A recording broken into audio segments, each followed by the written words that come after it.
হত্যা জুবিন গাৰ্গ নামৰ এটি হত্যা কায়িকভাৱে নাইকিয়া হৈ পৰিব আৰু সেইবাবেই কল্পনাতীতভাৱে গধুৰ হৃদয় লৈ এই মুহূৰ্তত বিদায় দিবলৈ ওলাইছে প্ৰাণৰ শিল্পীগৰাকী সমগ্ৰ ৰাজ্যবাসী।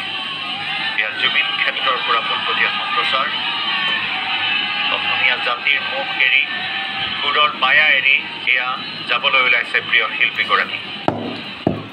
অতি কঠিন মুহূৰ্ত এয়া অসমবাসীৰ বাবে। মুঠতে আজি অসমবাসীয়ে এই প্ৰাণৰ শিল্পীগৰাকীক বিদায় দিব আৰু সেই ক্ষণ এয়া সকলোৰে চকুৰ সন্মুখত। ইমান বেদনাসিক্ত এটা পৰিৱেশ ক্ষেত্ৰৰ পৰা আমাৰ প্ৰথমে বাদ্যযন্ত্ৰী হিচাপে সংগত কৰি সংগীতৰ যাত্ৰা আৰম্ভ কৰি সংগীতৰ শিখৰলৈ